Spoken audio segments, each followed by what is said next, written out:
Bab 12, Sukatan kecenderungan memusat. Sukatan kecenderungan memusat ialah sukatan yang dapat menunjukkan kedudukan suatu kumpulan data. Terdapat 3 jenis sukatan kecenderungan memusat, iaitu mode, median dan mean. Mode ialah nilai atau item yang paling kerap berulang bagi suatu data.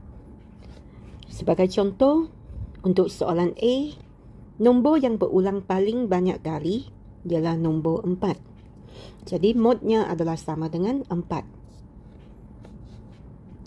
Untuk contoh B, huruf yang berulang paling banyak kali ialah huruf L. Jadi L merupakan mod. Kadang-kadang dalam satu set data akan wujud lebih daripada satu mod.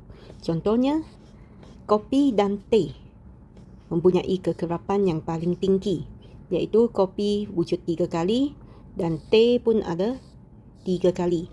Jadi modnya ialah kopi dan teh.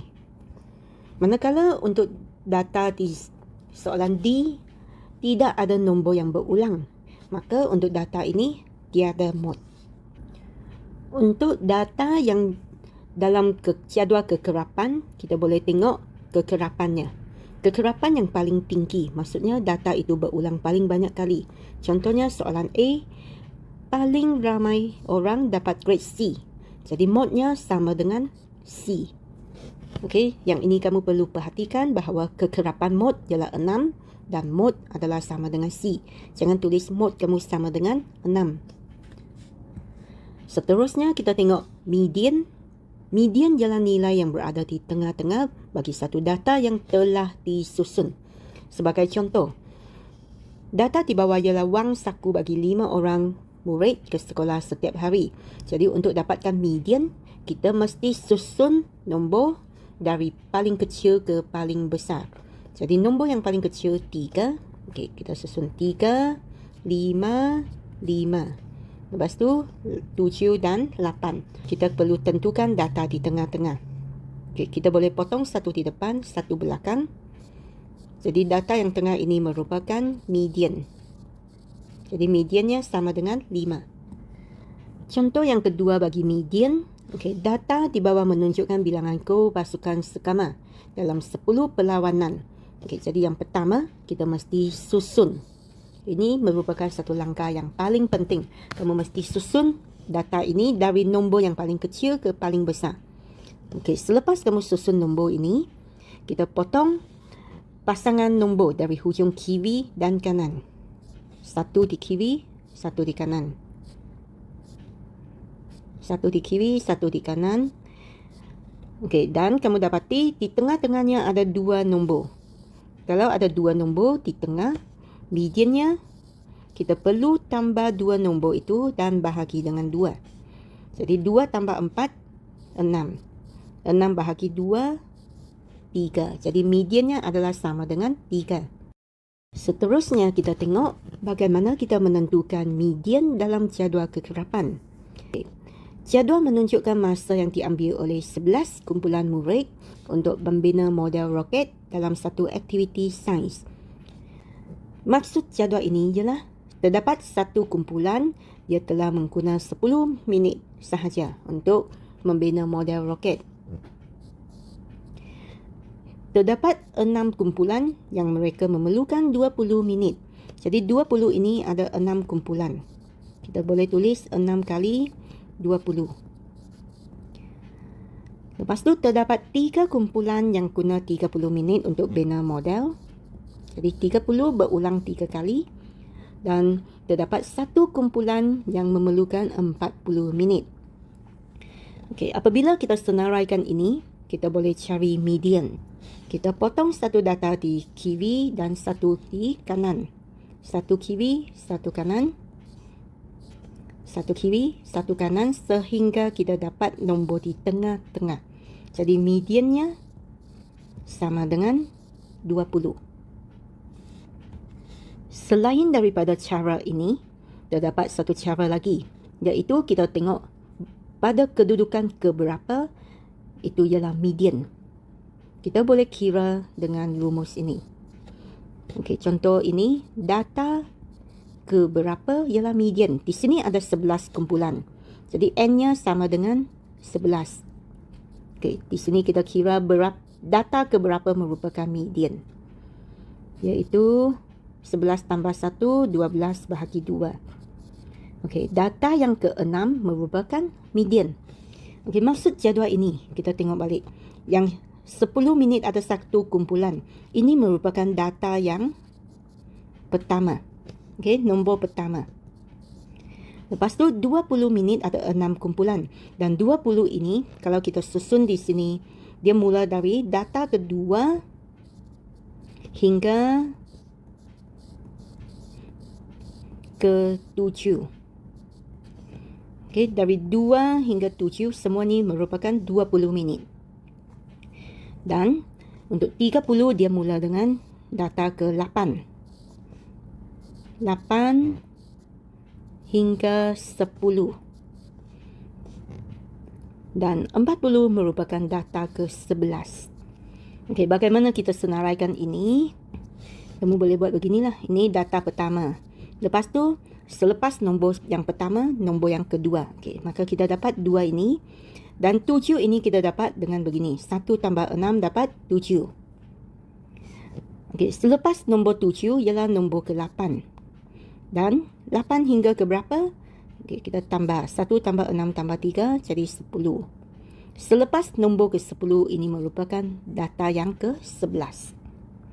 Okay, dan untuk median dia terletak pada nombor yang ke-6. Dan kita tengok di sini nombor ke-6 terletak pada kumpulan ini. Sebab di sini dia ada data dari nombor yang kedua hingga ke-7. Jadi mediannya ialah 20 minit. Kita tengok contoh yang kedua. Jadual menunjukkan masa yang diambil untuk menjawab teka silang kata oleh 12 kumpulan murid dalam aktiviti Persatuan Bahasa Melayu. Tentukan median bagi jadual kekerapan ini. Okey, ini maksudnya ada 2 orang yang guna 10 minit. 4 orang yang guna 20 minit. Jadi 20 berulang 4 kali. 5 orang yang perlukan 30 minit. Dan 40 minit hanya seorang sahaja. Okey, selepas kita senaraikan, kita boleh potong nombor di kiri dan kanan.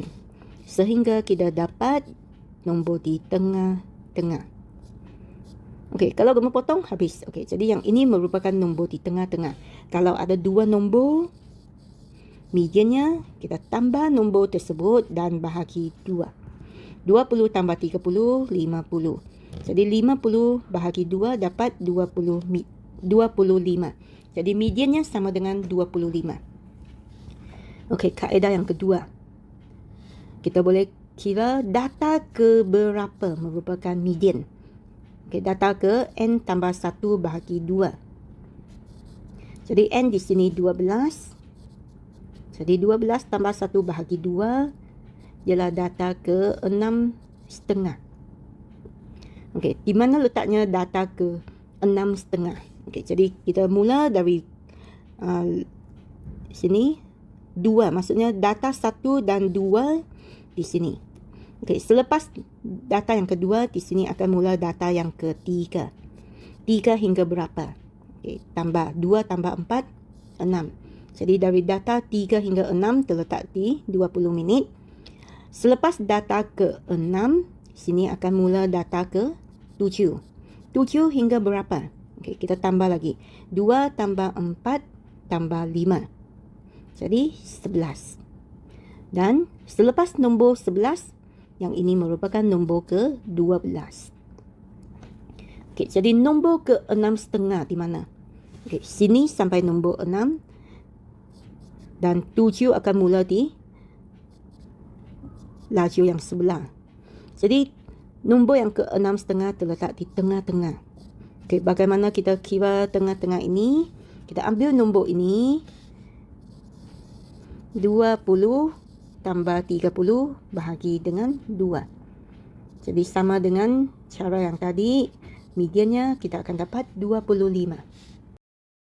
Seterusnya kita tengok bagaimana kita boleh dapat median untuk perwakilan data. Yang ini merupakan plot titik. Plot titik ini menunjukkan jumlah bilangan kehadiran murid ke perpustakaan dalam 6 hari. Okey, dia mau cari median. Okey, jadi yang titik ini merupakan bilangan murid. Hari pertama ada 2 orang. Lepas tu 4 orang. 4 orang. 2 orang. Yang ini tidak ada. Dan ada 1 orang. Jadi jumlah bilangan murid ialah 13. Kalau ada 13 data, kita boleh kira median terletak pada data ke berapa. Iaitu guna rumus N tambah 1 bahagi 2. Okey, N-nya 13. Tambah 1 bahagi 2. Jadi 14 bahagi 2. Iaitu data yang ke-7. Jadi dari sini kita kira nombor yang ke-7. Okay. 1, 2, 3, 4, 5, 6, 7. Ini merupakan data yang ke-7. Jadi mediannya sama dengan 3. Selain guna cara ini, kita boleh senaraikan nombor-nombor ini. 1 ada 2 orang. Jadi kita boleh tulis 1, 1. Okay, yang 2 ni ada 4. 2 berulang 4 kali. 3 berulang 4 kali. 4 2 kali. 5 tidak ada. Dan 6 1 kali. Lepas tu kita hapuskan kiri kanan, kiri kanan, kiri kanan, sehingga kita dapat nombor di tengah-tengah. Jadi median sama dengan 3.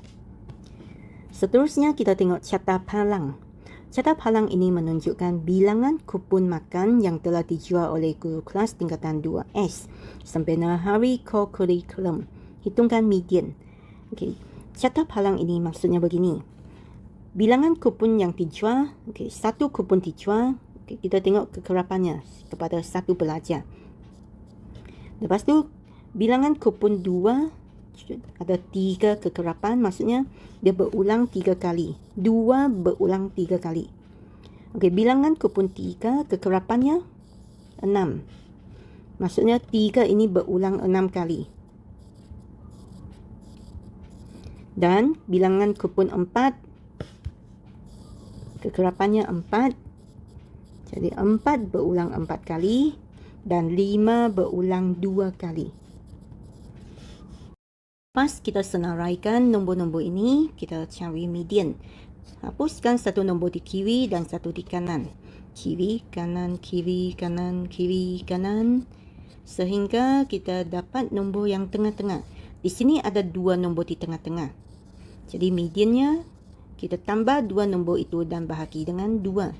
Iaitu 6 bahagi 2. Jadi median sama dengan 3.